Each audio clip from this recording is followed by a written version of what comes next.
This here is the only extant picture of me as a hippie. So, that actually, this photo of me is that I'm in this photo the same age that my grandson is now. So it's back in 1970. Little did I know that my days were numbered, and that I was a convinced atheist, and there's only one thing I wanted out of life was to be an artist. But my days were numbered, and eventually, about within a year or so, I would be a Christian, and the whole trajectory of my life would change. When it came to the whole art scene, is that I really appreciated a number of different artists and their styles. I liked Jacques-Louis David, and this is The Death of Marat, and he is a French neoclassicist, and I like his precision and attention to detail, and that certainly resonated with me. But that's not all. Actually, I have some of my early paintings. So I haven't done any paintings for a long time now, but also another style that really resonated with me when it came to art was the Impressionism. And by the way, just as for a little bit of art history, Van Gogh is not an impressionist. Is that he doesn't fit in that category, at least from what I recall from my college days. But Claude Monet definitely is. And here we have one of his pictures, a woman with a parasol facing left. But I love his style, I really do. And it's such a painterly effect. And he really has a grasp of light and color. And I'm still drawn to that so much. I have my own paintings. Maybe one of these days I will show some of those on a future broadcast. I actually have a couple of them in my house here that go and date back to some of the very first efforts that I made at painting and drawing. And so I might show those a little bit later sometime, not today. But when it came to as far as the message or the headspace that I was at in my life at that time, that it really resonated with me that Edvard Munch, The Scream, because even though his work is not technically a nihilistic work, that what his work is that it's really he essentially has captured, and I think masterfully, in this particular drawing, that he's captured the existential angst that had gripped my soul at even that young age that I was at, and also the human anxiety. I was convinced at that point in my life that life had no objective meaning, that there was no purpose to life, and there was no meaning to life, and ultimately there was no value to life. And I never could figure out, and that's why I was kind of drawn to the whole hippie scene, because that I couldn't find any of that meaning, purpose, or value. And so I figured, well, why not? My nihilism was the parent of my hedonism. So in other words, my belief that life didn't have any true meaning is what gave rise to my indulgence of my personal appetites.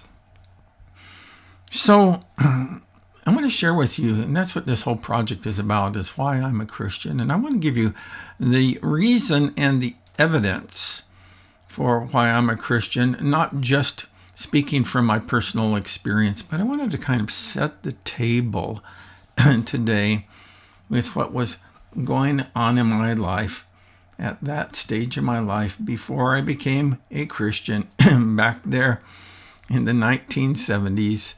Is that styles, they come and go. And I know that young people are thoroughly convinced that the look that they've adopted is one that they want to continue for the rest of their lives. But sometimes things change. So we want to talk a little bit about this today, about why I'm a Christian, and is there any real meaning to life? We'll be right back.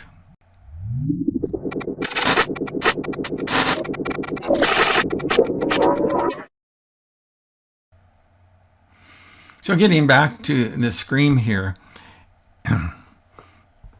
and that in this particular artwork captured the headspace that I was in, and this sense of existential angst and human anxiety. I think it was Jean Paul Sartre. I think that I got his name right, but Sartre. He said in his work, The Myth of Sisyphus, he raised the question. He starts actually in the book by saying this, is that the only serious philosophical question is suicide. So should we just go on living? Because he was, now Sartre wasn't a nihilist, but he was an existentialist. And he, of course, came up with the ideas that, or he didn't come up with it, but he embraced the idea that we create our own meaning. But as you'll see a little bit later, that's just an exercise in futility when you really think about life on the grand scheme of things. And so for me, I had come to the conclusion that there was no God. There was no point to life. Why get a good education and make a bunch of money so that you can do some of the stuff that you want to do, and then, buy some of the things that you want to buy and then die. It just didn't it seemed to me that life was so stupid. And like I said, I'd given myself over to the philosophy of nihilism. Now, that may not be a term that you're familiar with, but certainly the philosophy is. I found a guy on YouTube, and you can find almost anything on YouTube, but I want to share with you a clip of a guy who gives a pretty succinct definition of nihilism. And so let's watch that at this time. I am a nihilist, he said with trepidation. People's opinion of nihilism tends to be pretty negative, and I've always found that odd, even before I realized I identified with the two most popular forms of nihilism. These would be existential nihilism, the idea that life is inherently meaningless, and moral nihilism, the idea that right and wrong are merely opinions, not things that really exist in any objective sense. And what he says there really would have resonated with me when I was younger, was existential nihilism. So life does not have any objective meaning. And then moral nihilism, that all morality is just a matter of opinion. And actually, as we go on in these little video visits of why think differently, is that I hope to challenge, or at least to get you to think differently about those two concepts. Before we wrap up, I want to just share with you, like I mentioned a little bit earlier on in this particular broadcast, is that there's a quote that I think that sums it up perfectly when if we adopt the view that God doesn't exist, and so is there any real meaning to life? And I think that the absolute best quote that I've ever stumbled across about this is one by Bertrand Russell, he was a famous philosopher and mathematician back in the day. And here's what he said. And you can tell he's back in the day by his hairstyle, you know. But he says, that man is the product of causes that had no prevision of the end they were achieving, that his origin, his growth, his hopes and fears, his loves, and his beliefs are but the outcome of accidental collocation of atoms. So in other words, it's just an accident why we exist, an accident of nature, why human beings, why you exist, why I exist. And then he goes on to say this, that no fire, no heroism, no intensity of thought and feeling can preserve individual life beyond the grave. You know, that's code talk for saying when you're dead, you're dead. And then he says that all the labors of the ages, all the devotion, all the inspiration, and all the noonday brightness of human genius are destined to extinction. There's the nihilism coming in.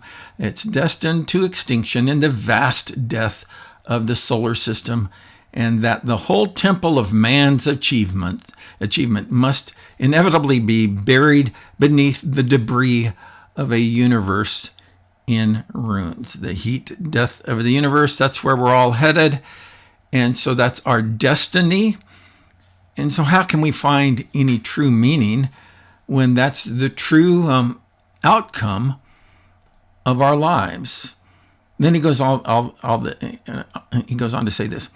All these things, if not quite beyond dispute, I think he's overstating his case, but he says, all these things, if not quite beyond dispute, are yet so nearly certain that no philosophy which rejects them can hope to stand.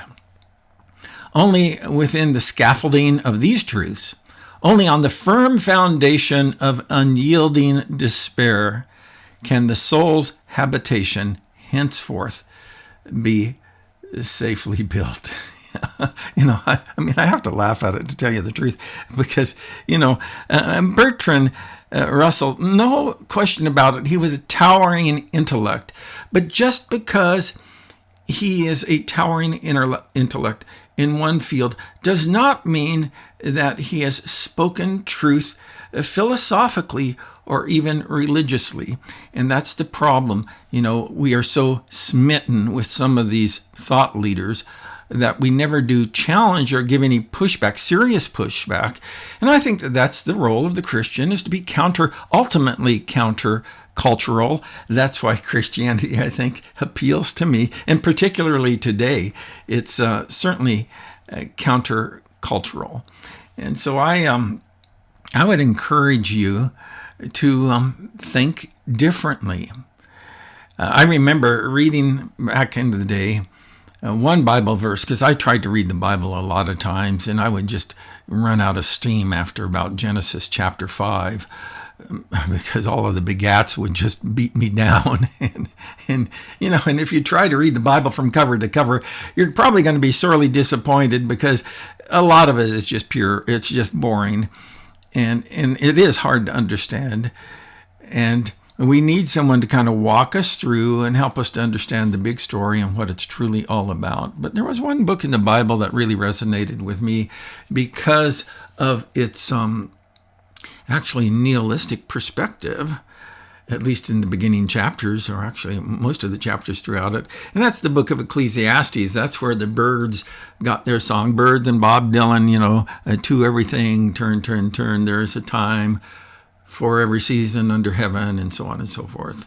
I think it was a folk singer who actually wrote the song initially. But nevertheless, it was taken straight out of the book of Ecclesiastes. But in Ecclesiastes chapter 1, verse number 2, we read this: meaningless, meaningless, all is meaningless. And at that stage in my life, that's what resonated with me.